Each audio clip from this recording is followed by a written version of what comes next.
monde, ça va bien? Je suis très heureuse de vous voir en si grand nombre aujourd'hui.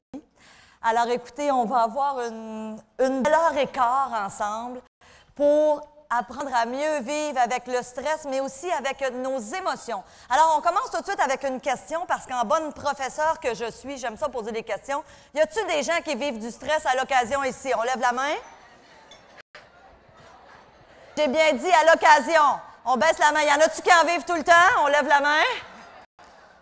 Est-ce que vous saviez que 60% des consultations sont motivées avant tout par le stress lorsqu'on va chez le médecin? On va faire un petit questionnaire ce matin. Si je vous pose la question, selon vous, quels sont les 4 médicaments les plus prescrits en Amérique du Nord? Est-ce qu'il y a des gens qui ont des idées? Est-ce que ton boss a le pouvoir de t'irriter?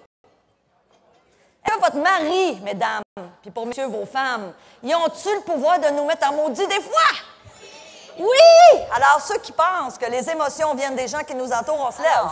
On va voir ce matin 7 clés pour mieux gérer notre stress, pour mieux gérer nos émotions, pour changer d'état d'esprit. Réalise une chose, nos états viennent de nos pensées. La façon que je me sens, ça vient de ce que je me dis dans ma tête, de mon interprétation. Allons plus loin, nos pensées dictent nos actions.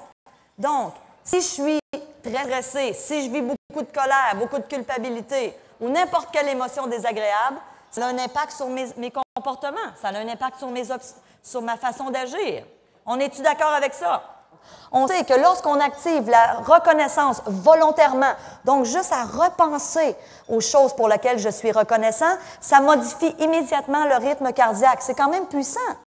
Deuxièmement, la reconnaissance et les autres émotions agréables changent le mode d'activité au niveau des neurones et ça réduit la production de cortisol. Le cortisol, c'est quoi? C'est l'hormone de stress. De façon unanime, ils m'ont tous dit, Stéphanie, on décide de focusser sur les gens qu'on sauve au lieu de focusser sur les pertes de vie. Sinon, on viendrait fou. Alors, je mène ça à vous dans votre travail au quotidien. De quelle façon on peut focusser sur les choses qui vont bien, dans notre travail, mais dans notre vie personnelle aussi. Vous savez, la reconnaissance, si on attend qu'elle vienne d'au-dessus, des fois, elle ne vient pas. Et tant mieux si vous avez un employeur, un patron qui est reconnaissant, parce qu'on sait pertinemment, toutes les études nous le prouvent, si tu te sens reconnu, apprécié, utile, tu es plus engagé, tu es plus motivé. C'est prouvé, c'est pas moi qui ai inventé ça. Mais si elle ne vient pas d'en haut, parce que ça arrive des fois, on peut être reconnaissant entre nous. Maintenant, on va faire un autre exercice, rester debout. On va prendre une posture d'excellence. Tu sais, quand ça va bien, là, un bon matin, là. Hein? Alors, demain matin, là, ce soir, vous avez un exercice à faire sur la reconnaissance, mais demain matin, vous avez un autre exercice à faire. Puis ça donne bien, parce que demain, c'est dimanche. Fait qu'en principe, vous allez être à la maison avec vos conjoints puis vos conjointes. Alors, quand vous allez vous lever demain matin, tu sais, habituellement, qu'est-ce qui se passe quand on se lève, on est couché, puis là, on se lève, là, on se dirige vers la salle de bain, comme ça. Puis là, on fait comme « Oh mon Dieu, la journée va être longue! » Ah! Ouf! Non, demain matin, vous ne faites pas ça.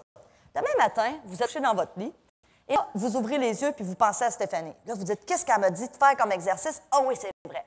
Alors, vous allez sauter du lit, comme ça. OK? Et ensuite, vous allez vous diriger d'un pas déterminé vers la salle de bain, comme ça. Et vous allez arriver devant le miroir, et vous allez vous regarder, et vous allez, avec un grand sourire niaiseux, vous dire « Je souhaite une super belle journée. » Stéphanie, tu vas venir donner une formation d'intelligence émotionnelle, sur l'intelligence émotionnelle, aux gens de notre service, de notre département de plainte. Tu sais, réaliser une chose, quand tu travailles à la journée longue, ces gens-là reçoivent entre 75 et 80 appels par jour pour des gens qui appellent pour leur donner des bêtises. C'est très rare que tu appelles pour dire « Bonjour, je voulais juste vous dire ce matin, oh, j'ai tellement hâte de payer ma carte de crédit à 18 d'intérêt, merci! Bonne journée! » C'est pas tout à fait ça. Alors, tout pour dire que la gestionnaire qui m'embauche me dit, je dis, Stéphanie, la moitié de mon groupe est sur le bord de l'épuisement professionnel, ils ont vraiment besoin d'outils. C'est que, mettons qu'il y a un client qui appelle, mais lui, il me donne de la chenoute écart, là, tu sais, mettons, là. Elle dit, ce que je fais, elle dit, Je me lève. Puis elle dit, remarquez nos bureaux, Stéphanie, hein? Elle dit, c'est tout vitré. C'est des paravents, mais on peut se voir. Tout le monde nous voit au service à la clientèle. Et là, quand je mange de la chenoute écart, je me lève avec le téléphone en main et je commence à faire ça. Ah oui, bien sûr, je vous écoute, oui.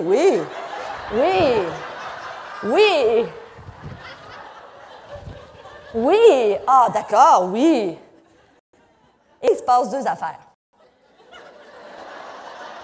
Premièrement, tout le monde voit ça. Alors, tout le monde sait qu'Huguette est en train de manger de la chenoute.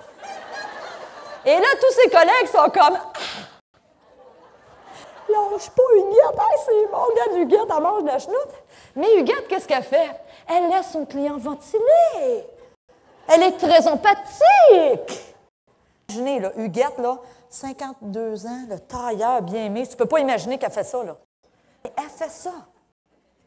Et qu'est-ce qui se passe? Après 2, 3, 4, 5 minutes, quand le client a fini de déballer son sac, elle se rassoit, toujours au calme, et elle lui dit, oui, je peux vous aider. Je vais faire mon maximum. Qu'est-ce que Huguette a fait? Elle s'est donné un truc. Elle s'est donné un outil parce qu'un jour, elle s'est dit, moi, je vais venir folle si je ne me trouve pas un truc. Parce que dans le fond, le client qui appelle, là, qui tombe sur Huguette, Paulette ou Georgette, c'est la même affaire, hein? Elle, puis il tombe sur quelqu'un. Et il a besoin de ventiler. Et elle s'était donné ce truc-là. Je peux vous dire une chose. Quand on parle de changer son focus, c'est ça. Huguette m'a dit à la pause cette journée-là, tu sais, Stéphanie, moi, j'adore mon équipe. J'adore ma superviseure, j'adore ma gestionnaire. J'aime ça. Je travaille ici au centre-ville, à côté de la tour de la Bourse. Écoute, c'est merveilleux. Le midi, je sors, j'ai plein de petites boutiques. Elle dit, c'est extraordinaire. Il a dit, j'ai 75 à 80 appels de chenoute par jour. Où est votre focus? Elle a décidé de focusser sur ce qu'elle aimait. Elle a surtout décidé de se donner un outil pour les situations plus difficiles, être capable de s'en détacher.